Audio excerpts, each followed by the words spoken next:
कि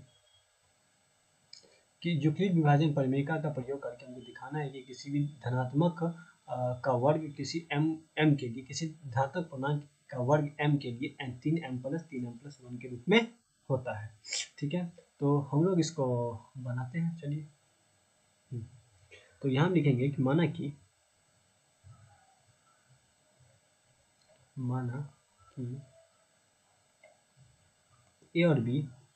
a और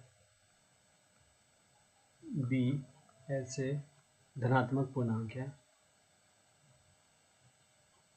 ऐसे धनात्मक पूर्णांक हैं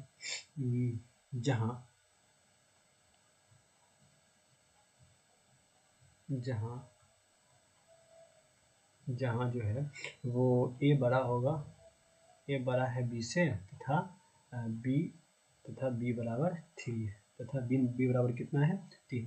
तब यूक्लिड विभाजन परिमेयिका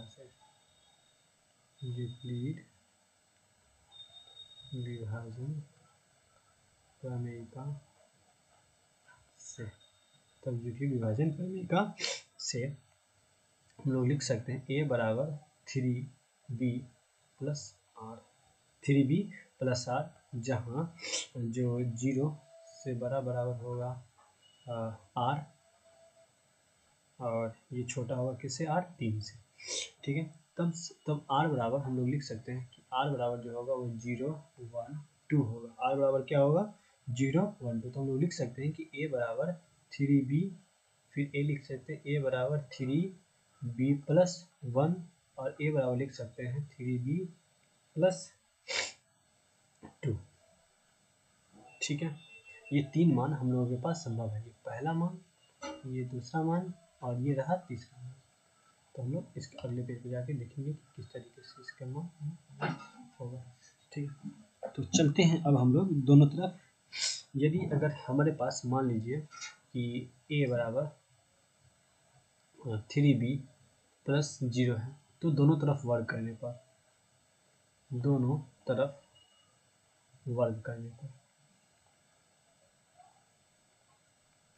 क्या हो जाएगा, a स्क्वायर बराबर हो जाएगा 9b। ठीक है, फिर एक केस ये हो गया। उसके बाद हम लोग अगर a बराबर 3b प्लस 1 लेते हैं वर्ग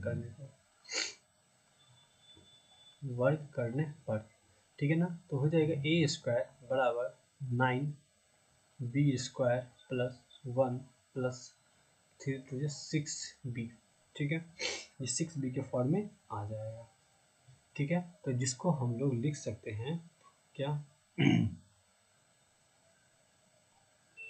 अगर हम यहाँ से 3b कॉमन ले लें तो ये हो जाएगा 3b प्लस 2। अगर हम लोग इस 3 को ही कॉमन लेते, b को नहीं कॉमन लेते, 3b को ही कॉमन लेते, तो 3b square plus 2b plus 1 के फॉर्म में आ जाएगा। ठीक है, और फिर एक केस हम लोग यहाँ ले लेते हैं। अगर हमारे पास a बराबर 3b प्लस 2 है, तो वर्ग करने पर हो जाएगा a स्क्वायर बराबर 9b स्क्वायर प्लस 3 दूनी 6 दूनी 12b प्लस 4। अगर हम यहाँ से 3 कॉमन लेते हैं तो मेरे पास हो जाएगा 3b square plus 4b plus 1 plus 1। ठीक है, यानी कि यहाँ 4 है ना, तो इस 4 को हम जो है 3 प्लस 1 के फॉर्म में लेके लिखे हुए हैं, तो इस फॉर्म में लिख सकते हैं a स्क्वायर। तो a स्क्वायर, अगर a स्क्वायर के विस्तार से अब यहाँ लिखेंगे, मैं यहाँ पेन का चेंज कर लेता हूँ, तो मैं लेता हूँ। ठीक है ना, तो अब यहाँ a स्क्वायर के लिए यहाँ लिखेंगे कि a स्क्वायर के सभी विस्तारों से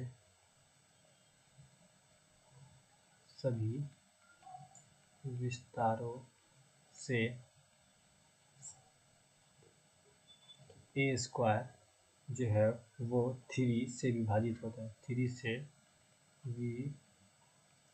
विभाजित होता है। ए स्क्वायर 3 से विभाजित होता है और शेषफल जो है वो यहाँ पे हमें 0 और यहाँ पे भी 1 और यहाँ पे भी शेषफल क्या बचा है, यहाँ भी जो शेषफल है वो हमारा 1 बचा हुआ है और शेषफल 0 तथा 1 बचता है।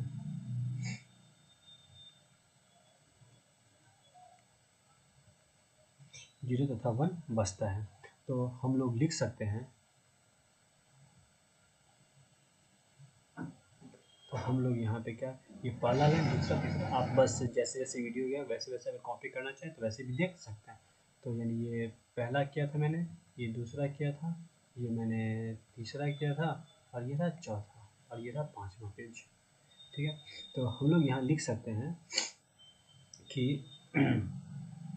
ए स्क्वायर प्लस ए स्क्वायर बराबर 3m प्लस 0, 3m प्लस 0 या ए स्क्वायर प्लस बराबर 3m प्लस 1, 3m प्लस 1 के रूप में होगा, यानी ये इस रूप में होता है। तो अतः किसी धन पूर्णांक का वर्ग, किसी धन पूर्णांक का वर्ग, किसी धन पूर्णांक का वर्ग किसी पूर्णांक n के लिए, किसी पूर्णांक m के लिए 3m या m के लिए 3m या 3m प्लस 1, 3m प्लस 1 के रूप में होता है। यह आपका पूरा उत्तर है।